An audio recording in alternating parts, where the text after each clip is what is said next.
Les doy la bienvenida a este curso de anatomía vascular que está inserto en la unidad de ultrasonido para enfermería en la instalación de catéter venoso central e instalación de línea arterial. Mi nombre es Cristian Jiménez, soy enfermero perteneciente a la unidad de paciente crítico de Clínica Indisa, uno de los profesionales que está a cargo de la instalación de los catéter venoso central de inserción periférica e instalación de línea arterial con ultrasonido. A modo de introducción, vamos a destacar la relevancia de los accesos vasculares para enfermería en el desempeño clínico. Si bien es cierto, nosotros como profesionales valoramos al paciente como un todo dentro de las distintas áreas que tenemos de abordaje en nuestros cuidados y nuestros planes de atención para los pacientes en nuestro diario quehacer. Un punto muy relevante es el acceso vascular que nos enfrentamos, que a veces es prácticamente un desafío, sobre todo en la unidad de paciente crítico, donde los pacientes vienen choqueados, vienen hipovolémicos. Por lo tanto, es muy importante el comprender el abordaje de un buen acceso mediante las técnicas con ultrasonido que hoy en día avanzan día a día y la verdad se utilizan en la cama del paciente y son de muy fácil instalación con las técnicas y los medios adecuados.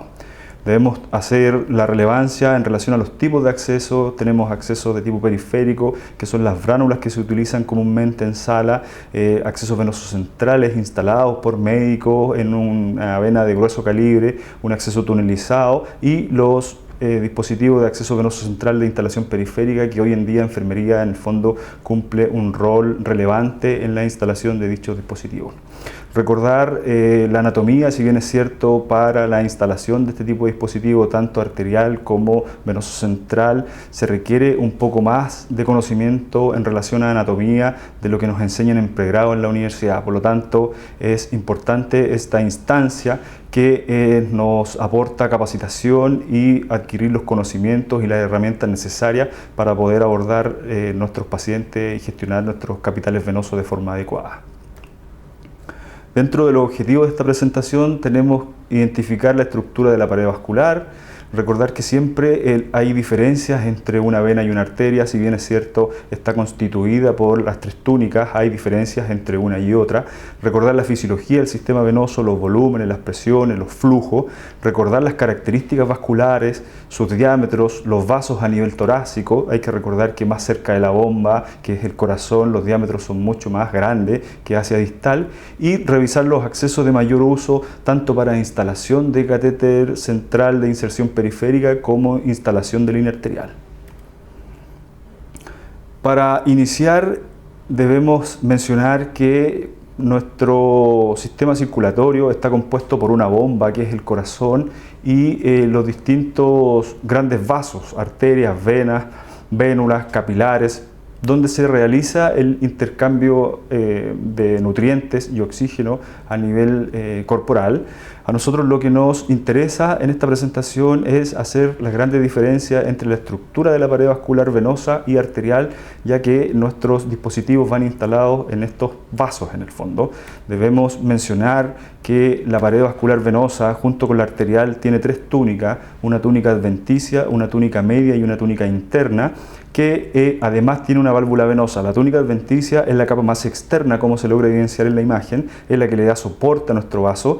La túnica media es la que se encuentra desarrollado por fibras musculares, fibras elásticas, y la túnica interna es la que está en contacto en el fondo con el endotelio, con las válvulas venosas, y es la que, si se provoca algún tipo de roce, algún tipo de irritación en este vaso, en este sitio específico, tiende a desencadenarse un proceso inflamatorio que podría desarrollarse algún cuadro de flebitis o alguna alteración a nivel del endotelio.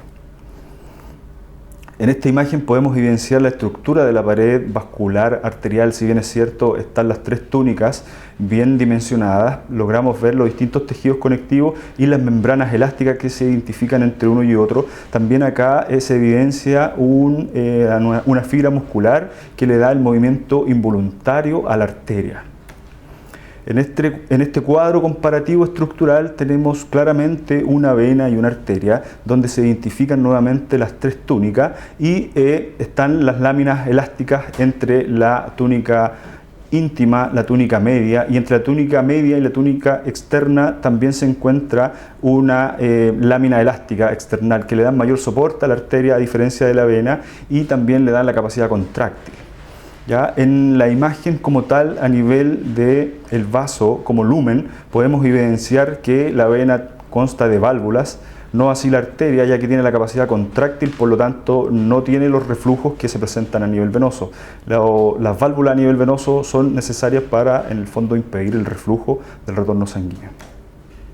Dentro de las características vasculares, a grandes rasgos, como todos sabemos, las venas transportan la sangre desoxigenada hasta el corazón. Debemos mencionar tres tipos: superficiales, profundas y perforantes. Aquí hay un tema muy relevante: no son pulsátiles, no desaparecen al hacer presión con nuestro transductor a nivel ecográfico. Cuando nos enfrentamos en el fondo a la instalación de nuestros dispositivos, si presionamos nuestro transductor, la verdad se evidencia la gran diferencia entre una arteria y una vena.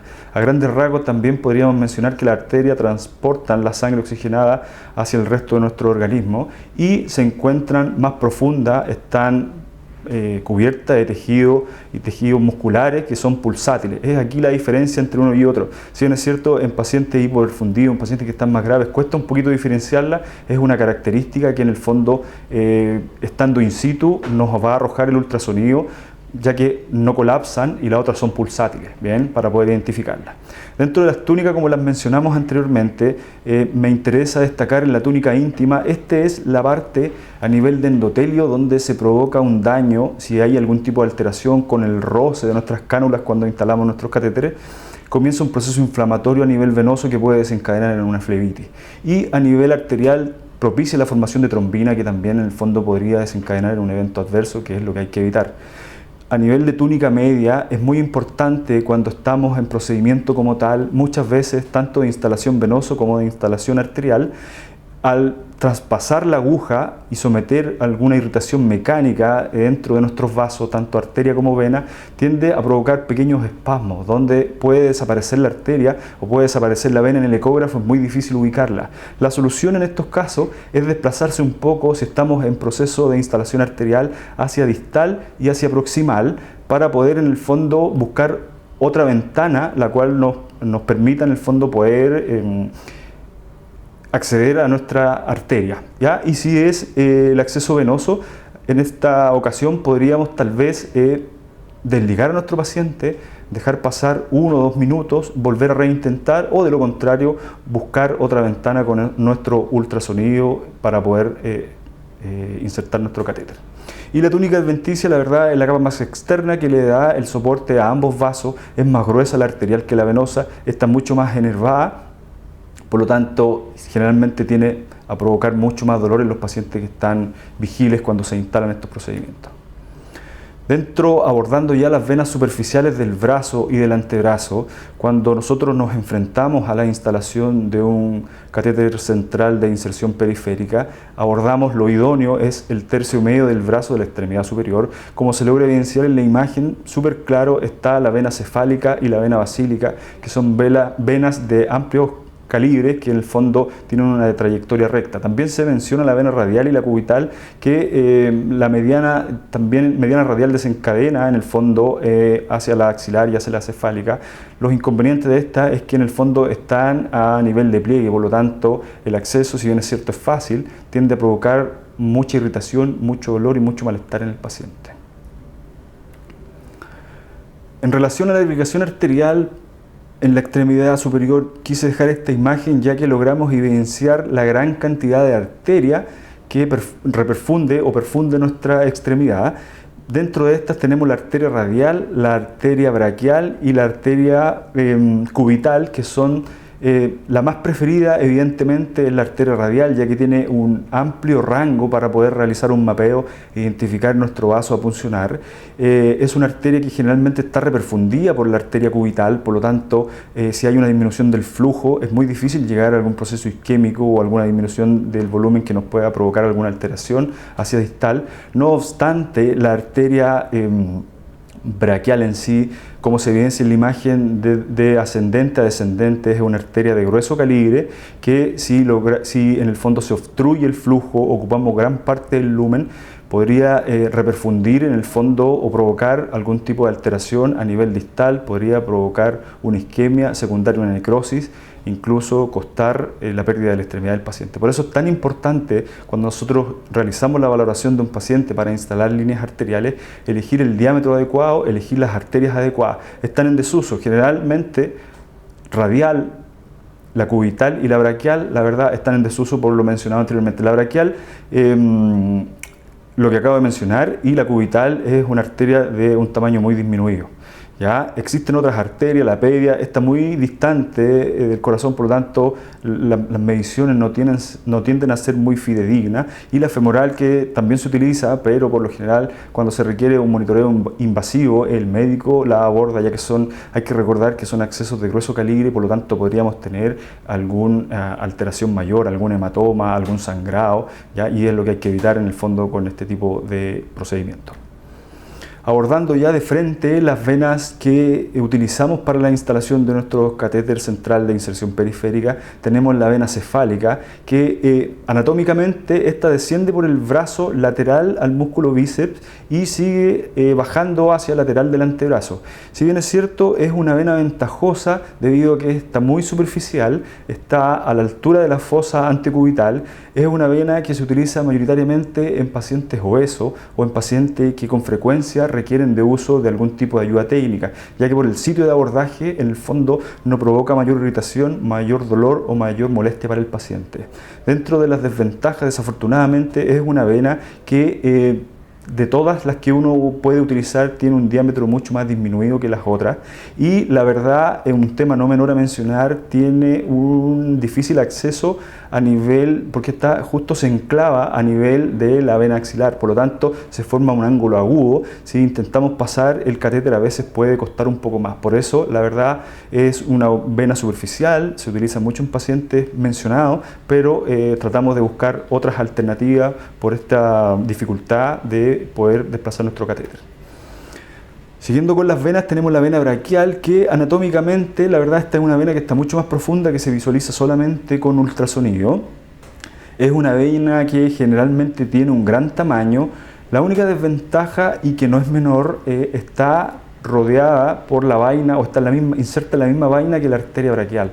Por lo tanto, si no tenemos un conocimiento, si no tenemos un buen manejo a nivel de ultrasonido, a nivel de anatomía, o estamos recién iniciándonos en este tipo de instalaciones, la verdad existe un riesgo importante de poder puncionar la arteria si es que estamos buscando algún acceso venoso, y es lo que hay que evitar. La vena basílica es por lejos nuestra vena más preferida para la instalación de nuestros catéteres. Anatómicamente asciende en línea recta por el lado interno del músculo bíceps y termina a nivel de vena axilar. La gran diferencia es que no se forma este ángulo agudo. Es una vena que tiene un gran tamaño y dentro de lo característico tiene una línea que sigue una trayectoria recta, por lo tanto el catéter se desplaza con mayor facilidad. Dentro de las desventajas se describe que puede ser más difícil acceder a ella o llevar a cabo el cuidado y el mantenimiento relacionado con la ubicación, pero según nuestra experiencia no provoca ningún malestar en los pacientes debido a que está en el tercio medio del brazo, no provoca mayor dolor y no tiene mayor irritación ni mayor riesgo de infección por el sitio de ubicación. Por lo tanto, es nuestra vena a utilizar generalmente, si es que la ventana lo permite, el mapeo realizado en la extremidad se utiliza siempre como primera opción. Continuando con las venas, ya la vena mediana cubital es una vena que se une a la vena cefálica y basílica a nivel de la fosa antecubital. Ya a menudo se utiliza mucho para las venopunciones, es muy visible con ecografía, es de gran tamaño, pero tiene la limitante que en el fondo disminuye el movimiento del paciente. ¿Ya? Canular a un paciente a nivel de la fosa antecubital por la movilidad que tiene, por el desplazamiento, es muy frecuente que tienda a provocar algún tipo de flebitis mecánica, dolor o algún malestar a nivel de extremidad en el paciente. Iniciando con la fisiología del sistema venoso, hay que tener en cuenta la viscosidad a nivel sanguíneo depende mucho en el fondo del hemograma, específicamente de los eritrocitos. A mayor cantidad de eritrocitos, mayor viscosidad. Depende también, hay que valorar la velocidad del flujo de los vasos y los diámetros de la vena. En relación a los flujos, la verdad, sanguíneo depende mucho del diámetro del vaso. A mayor diámetro, mayor velocidad. Aquí hay un cuadro donde se evidencia en el fondo las grandes velocidades que hay a nivel de grandes vasos y la diferencia a niveles más periféricos, ¿ya? Lo óptimo es que nuestro catéter quede instalado a nivel de vena cava superior, donde hay 2000 ml minuto. Por lo tanto, la hemodilución que hay a esta altura impide que los fármacos que administremos a nuestro paciente tengan algún tipo de reacción adversa o provoquen algún daño a nivel del endotelio. No obstante, si visualizamos las venas de antebrazo, las venas metacarpianas, que es donde instalamos nuestros catéteres transitorios, muchas veces nuestras bránulas, el flujo es muy disminuido. ¿Ya? Me quiero detener un poco acá porque es súper relevante valorar esta velocidad de flujo. Si bien es cierto, por lo general cuando nosotros se nos solicita la instalación de nuestros catéteres a los pacientes, generalmente es porque requieren de fármacos irritantes, fármacos vesicantes. No obstante, un porcentaje no menor de pacientes es valorado y son pacientes obesos, pacientes que están multipuncionados, que están hace meses hospitalizados en la institución, por lo tanto tienen muy malos accesos. Aquí quiero llegar con esto, que cuando instalamos un catéter y por X motivo tiene alguna malformación, está muy edematoso, no logramos desplazar el catéter y el paciente no requiere de fármacos vasoactivos, requiere una terapia común, hidratación, una terapia habitual, analgesias, fármacos que no son tan irritantes, tal vez si corroboramos con imagen y no logramos desplazar nuestro catéter a nivel de vena cava superior y queda en vena axilar, si no tenemos ninguna otra forma, ningún acceso, eventualmente lo podríamos utilizar, ya que el volumen son 350 ml minuto versus 10 ml minuto a nivel distal, ¿ya? Sí, siempre debe quedar registrado, debe quedar estipulado en la ficha clínica, y el grupo de profesionales y todos los que trabajen en la unidad deben saber y de mencionar que el catéter no es de acceso central, para no cometer errores y no administrar drogas vasoactivas que en el fondo podrían provocar un daño a nivel donde quedó donde quedó instalado nuestro catéter. ¿Ya? Es importante destacar eso. Continuando con las características de nuestra vasculatura superior, podemos evidenciar los distintos diámetros que hay. No es lo mismo instalar un catéter a nivel de vena subclavia, donde se evidencian 19 milímetros de diámetro, versus una basílica, una cefálica, la cual consta de 8 milímetros o 6 milímetros de diámetro. Por lo tanto, aparte de los riesgos que hay para la instalación de los catéteres centrales, neumotórax, hemotórax, que están prácticamente ausentes en un catéter de inserción periférica, quiero destacar que es un procedimiento operador dependiente. La verdad, el diámetro es bien pequeño, con ultrasonido, si bien es cierto, nos ayuda bastante, pero si no tenemos la pericia, no tenemos la experiencia suficiente, en primera instancia va a costar un poco la instalación de nuestro dispositivo. No obstante, como se requiere de práctica, vamos utilizando el ultrasonido, vamos mejorando nuestras técnicas y vamos conociendo bien la anatomía de nuestros pacientes, se hace muy fácil. A nivel de vasos torácicos, esta imagen es súper relevante, ya que vemos el corazón, los grandes vasos. Debemos tener bien en clara esta imagen porque cuando instalamos un catéter debemos corroborar que en el fondo esté instalado in situ. El gold estándar para poder valorar nuestro dispositivo es la radiografía de tórax, que debe quedar inserto a nivel de vena cava en el tercio inferior, idealmente, pero como les explicaba anteriormente en las diapositivas anteriores, existe la probabilidad de que en algún minuto, por tema de deslizamiento, nuestro catéter no logre llegar al sitio que teníamos planeado. Tal vez podría quedar a nivel axilar, pero eso hay que estar vigilándolo siempre. Por eso la relevancia de esta imagen. Nosotros abordamos a nivel distal, se ve la evidencia de los vasos que son mucho más pequeños y van aumentando de tamaño mediante se acercan a la bomba. La fisiología, continuando con la fisiología del sistema venoso, debemos tener en consideración las presiones. Evidentemente las presiones son mucho más elevadas mientras más cercanos al corazón estemos. A nivel de aorta las presiones son mucho más elevadas. Los flujos van a depender mucho del grado, de la capacidad contráctil que tenga el corazón, del volumen que tenga el paciente, de las patologías asociadas, y la triada de Virchow, que es muy relevante a considerar cuando uno va a instalar un dispositivo invasivo. ¿Ya? Hay que tener en consideración que esta triada en el fondo es un predictor de que nos pueda aparecer algún evento adverso, algún trombo. Hay que considerar que hay una éstasis venosa, hay una alteración a nivel de endotelio, hay una hipercoagulabilidad. ¿Ya? A nivel de flujo puede estar alterado por el volumen, la capacidad de bomba, la sangre puede estar hipercoagulada, puede tener algún déficit sanguíneo el paciente. Y a nivel de superficie, cuando instalamos nuestro catéter como tal, cuando perforamos en el fondo las túnicas, el organismo lo interpreta como un cuerpo extraño. ¿Ya? Por lo tanto, se desencadena un proceso inflamatorio que nos puede llevar a alguna flebitis o tromboflebitis, que es lo que hay que evitar. Por eso es tan relevante primero realizar un mapeo con nuestros pacientes, elegir bien al paciente que vamos a puncionar, ver las patologías, las comorbilidades asociadas que tienen nuestros pacientes, si tienen alguna alteración de coagulación, si tienen algún tipo de malformación, elegir muy bien el diámetro de nuestro dispositivo, ya que está evidenciado que un dispositivo de menor tamaño tiende a provocar menos daño a nivel endotelial y a nivel de vaso. ¿Ya? Quiero destacar la importancia de la capacitación. Estas son muy buenas instancias en el fondo para poder adquirir los conocimientos, nuestras herramientas e ir mejorando en nuestras técnicas y en nuestro uso del ultrasonido. ¿Ya? Hay que manejar a cabalidad la anatomía de nuestro paciente, manejar de manera adecuada nuestro ecógrafo para evidenciar las imágenes, arterias, venas, ¿ya? Ver los distintos tipos de acceso, realizar un buen mapeo en nuestros pacientes. Estas son cosas que en el fondo en pregrado aún no se le enseñan, pero en estas instancias se pueden adquirir de forma muy adecuada y realizar los procedimientos, la verdad, al pie del paciente sin provocar iatrogenia, evitar las multipunciones. Es un tema muy interesante que la ecografía del ultrasonido hoy en día está prácticamente en todas las instituciones, por lo tanto hay que usarla.